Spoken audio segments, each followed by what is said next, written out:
Hola, ¿qué tal? Bienvenidas y bienvenidos una vez más a mi canal. Mi nombre es Juliet Andrea. Hoy vengo a traerles la tercera parte sobre el matrimonio en la época victoriana. Antes de empezar, quiero invitarte, como siempre, a que te suscribas a este canal. Si todavía no lo has hecho, puedes darle clic a un botoncito rojo donde dice suscribirse, y recuerda también que es muy importante que le des clic a la campanita que aparece ahí al lado para que YouTube te notifique cada vez que yo suba un video nuevo. Y bueno, hoy vamos a estar teniendo esta tercera parte sobre el matrimonio, así que comencemos.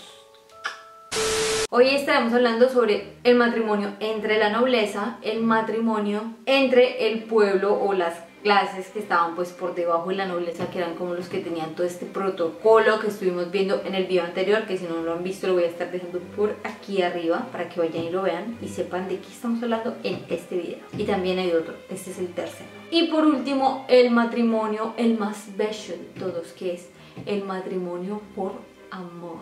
Y bueno, empecemos por la nobleza. El matrimonio por amor eran raros entre la nobleza y eran vistos como inconvenientes. En práctica, el matrimonio por amor era considerado una práctica que existía solamente entre las personas pobres que tenían poco que ganar y perder. Mientras en los niveles más altos se preparaban acuerdos prenupciales y fuertes alianzas entre las familias de los casados. Estos acuerdos generalmente eran orquestados por los familiares de los novios o por quien dirigía la familia y el patrimonio. Era de suponerse que la opinión de los novios no era tomada en consideración, o sea, que no importaba en lo más absoluto.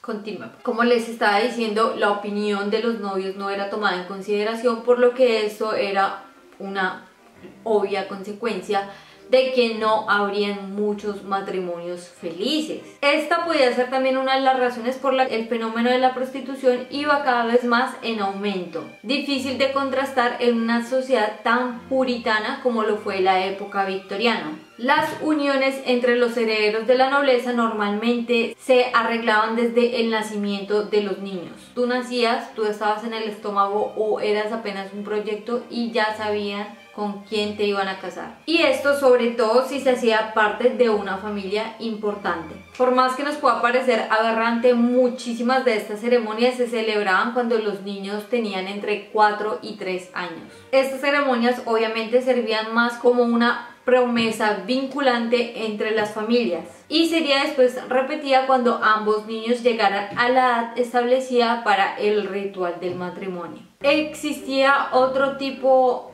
de costumbre todavía más perturbador y pues a mi parecer horrible, que consistía prácticamente en que la familia del esposo podía agarrar a la futura esposa de su hijo cuando todavía era una niña pequeñita, incluso de brazos, y prácticamente adoptarla. Esto lo hacían para poder educarla, para poderle enseñar, o sea, crecerla, formarla como la futura esposa de su hijo. Entonces decirle qué tenía que aprender, cómo tenía que cocinar, con quién tenía que hablar, cómo se tenía que comportar, cómo se tenía que vestir, todo. Otra terrible costumbre, si el esposo era mucho mayor que la futura prometida, bueno, este podía agarrarla desde muy pequeña y llevársela con él para él mismo educarla. Esto sucedía antes del 1700. En el 1700 dejó de ser tan común, pero pues no tenemos datos o información, mucha información de si esto continuaba a suceder, que me parece como terrible. Volviendo a la época victoriana, obviamente si uno de los prometidos, ya fuera el hombre o la mujer, durante su crecimiento sentía atracción o sentimientos hacia otra persona, este pues ya estaba vinculado desde muy pequeño a ser el prometido o la prometida esposa de una persona que tal vez no conocía. Entonces pues como que los sentimientos, la atracción que él sintiera por otras personas como que venía completamente anulada. La única preocupación que existía entre las familias de la nobleza de esta época era la de incrementar el poder y las finanzas, ya fuera que se tratara de nobles de alto rango con las finanzas lapidadas o fueran los poseedores de un patrimonio consolidado. Se apuntaba a la hija o al hijo de una determinada familia por motivos de interés. Si la familia de él tenía problemas patrimoniales, pero un rango superior al propio, entonces se le podía conceder la hija como esposa, de manera de que ésta pudiera subir en la escala social. En el caso en el que se sufriera de problemas económicos, pero se tuviera un título importante, como por ejemplo un médico, un militar de alto rango, un político, entonces a rango me refiero a este tipo de cosas como el empleo, la profesión de alto rango. Entonces si no tenían dinero pues no pasaba nada, lo importante es que el rango fuera alto porque daba estatus pues a la mujer que se casara con este o contrario. Y en el caso contrario, es decir que si no tenía un rango muy alto pero tenía bastante dinero, se le concedía a la hija para así poder la familia de la hija resolver los problemas económicos con ayuda del dinero del esposo a la cual se entregaba la hija. En pocas palabras, una venta. Los nobles, especialmente los de alto rango, despreciaban los burgueses porque los retenían inferiores, pero no despreciaban el dinero de estos. Por este motivo se creaban matrimonios mixtos entre nobles y burgueses, y eran los parientes más que los esposos a realizar los acuerdos matrimoniales. Entre estos requisitos es la dote, los requisitos de la familia de ella, la manutención o el mantenimiento, qué hacer en el caso de varios hijos, cómo tratar la prole nacida dentro del matrimonio y así sucesivamente. Todos estos eran los acuerdos. Entonces esto no lo decía obviamente la mujer y el hombre que se casaban, sino la familia de estos. Al final el matrimonio no era más que otra cosa que la contratación propuesta por el esposo, que trataba de obtener las ofertas más ventajosas, mientras la familia de la esposa trataba de obtener el mejor precio. No es difícil imaginar de que estas chicas fueran paragonadas a caballos o a vacas, de las cuales se podía generar ganancia en cambio de ser tratadas como seres humanos con dignidad. Ahora vamos a seguir con el pueblo. Las cosas entre el pueblo funcionaban obviamente de una manera mucho más sencilla, más bien parecido a lo que es hoy en día. Entre las personas de clases bajas y los campesinos no existían este tipo de problemas. Por lo general los jóvenes crecían juntos, crecían como crecimos nosotros, es decir, frecuentándonos en las escuelas o en los parques, con el niño vecino, conociendo los vecinitos, ¿me entienden? Así como una vida más como parecía a la de hoy en día, que pues los niños desde pequeños estaban más en contacto, mientras en las familias como de la nobleza los niños jamás se veían ni se les permitía contacto de ningún tipo, absolutamente nada, era como que cada uno por su lado aprendiendo toda la etiqueta, todas las cosas pues de... Y ya cuando tuvieran la edad, como que hola, te presento a tu esposo, te presento a tu esposa, ya ustedes están destinados a ser marido y mujer, pero pues ni se conocían la mayor parte de veces, ¿no?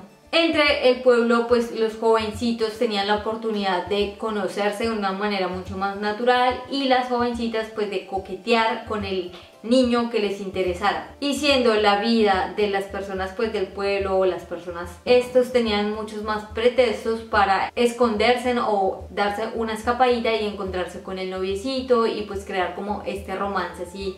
Y si las cosas iban bien, el hombre por lo general le pedía la mano al padre de la muchacha a la que estuviera conquistando, que se gustaran obviamente, y no pasaba mucho tiempo para que se celebrara la boda. Ahora vamos a pasar al matrimonio por amor. Por debajo de los rangos altos existían los que se casaban por amor. Para las mujeres en la antigüedad, el matrimonio era el sistema principal de sustentamiento. Mientras un hombre podía mantenerse con el propio trabajo, la mujer no era destinada a tener buenas posibilidades laborativas, ni mucho menos honorables. Es decir, que tenía, no que hoy no lo tenga porque aún sigue siendo así en muchísimos contextos. A lo que me refiero es que la mujer en esa época no tenía posibilidades de trabajar ni tener trabajos dignos, bien pagados, pues muchas ni tan siquiera podían estudiar, o sea, la mujer era vista como, lo hemos dicho antes, prácticamente como una vaca o un caballo. Entonces pues obviamente si la mujer quería tener hijos o pues sabía que tarde que temprano iba a tener hijos, no los iba a tener como así porque sabía que estaba destinada a sufrir muchísimo, entonces se refugiaban en el matrimonio por las pocas posibilidades laborativas para poder así subsistir ella y también la prole o sus hijos. Por este motivo casarse era casi siempre la solución. La elección de un esposo no era entonces única y exclusivamente una decisión romántica. También por el hecho de que, aunque si la mujer era trabajadora, una vez que se casara, ésta debía abandonar su trabajo para dedicarse a la casa y a los hijos. Esto se trasladaba a las clases medias y altas, en las que las mujeres buscaban un esposo que fuera en grado de ayudarlas, sostenerlas y mejorar la posición social. Al menos en este tipo de matrimonios eran estos dos hacer la elección de casarse, ya fuera por simpatía o por conveniencia. Recordemos que las clases altas no eran las clases nobles, o sea, lo noble estaba por encima de lo alto. En lo noble la mujer no podía elegir con quién casarse y tampoco el hombre, lo elegía la familia, mientras en las clases medias y altas ahí sí existía la posibilidad de que las personas escogieran a su pareja por conveniencia, amistad, bueno, lo que ya he dicho antes. Pasemos entonces a lo que es el compromiso, o a lo que era más bien. Después de que se escogía al joven, este pedía la mano de su amada cuando tenía la certeza de que podía llegar a ser aceptado. No siempre las cosas eran como se esperaban, pero la declaración era algo que se apreciaba bastante. En el caso en el que la chica no diera señal de estar interesada, una declaración podía ser algo vergonzoso. Tanto las mujeres como sus familias podían resultar ofendidas. Si el primer paso iba bien, el segundo paso era el coloquio con el padre. El consentimiento era fundamental, aunque los novios no fueran jóvenes. Se trataba siempre de formalidades sociales que pesaban sobre el buen nombre y la vida social de una pareja. Si el padre daba su bendición, el matrimonio se hacía público a través de una cena formal, normalmente ofrecida por la familia de ella. Después se anunciaba con cartas similares a las invitaciones de matrimonios a amigos, familiares y parientes lejanos. Después de esto, los esposos, los novios debían conocer la familia de su prometido, es decir, la novia debía conocer toda la familia del prometido y el prometido debía conocer toda la familia de la prometida. Así se daba inicio a una serie de reuniones familiares y obviamente también a los preparativos de la boda. La novia recibía los primeros regalos, no de matrimonio, sino de noviazgo. Se evitaba de regalar tazas a las novias porque era una señal de envidia, y esto porque el té era visto como el consuelo de las solteronas. Mientras tanto, la familia del esposo organizaba una cena donde invitaba a la familia de la esposa. En esta cena normalmente se hablaba sobre el matrimonio y se acordaba una fecha para este. Casi siempre eran para el mes de junio, porque en la tradición romana Giunone es la diosa de la familia y del matrimonio, y además escogida también por un motivo práctico. Sumándole 9 o 10 meses se llegaba a la primavera sucesiva, que era la época ideal para tener un bebé, recuperar fuerzas y participar a la cosecha. Por otro lado, en la cuaresma no se podían casar y los campesinos debían considerar los ritmos del campo. Se escogían entonces meses como noviembre y diciembre, o los finales de abril. Octubre también se consideraba un buen mes para casarse porque se creía que trajera prosperidad. El mes de mayo no traía buena suerte para el matrimonio, y para escoger el día existía una filastroca, que era como una especie de rimita en inglés.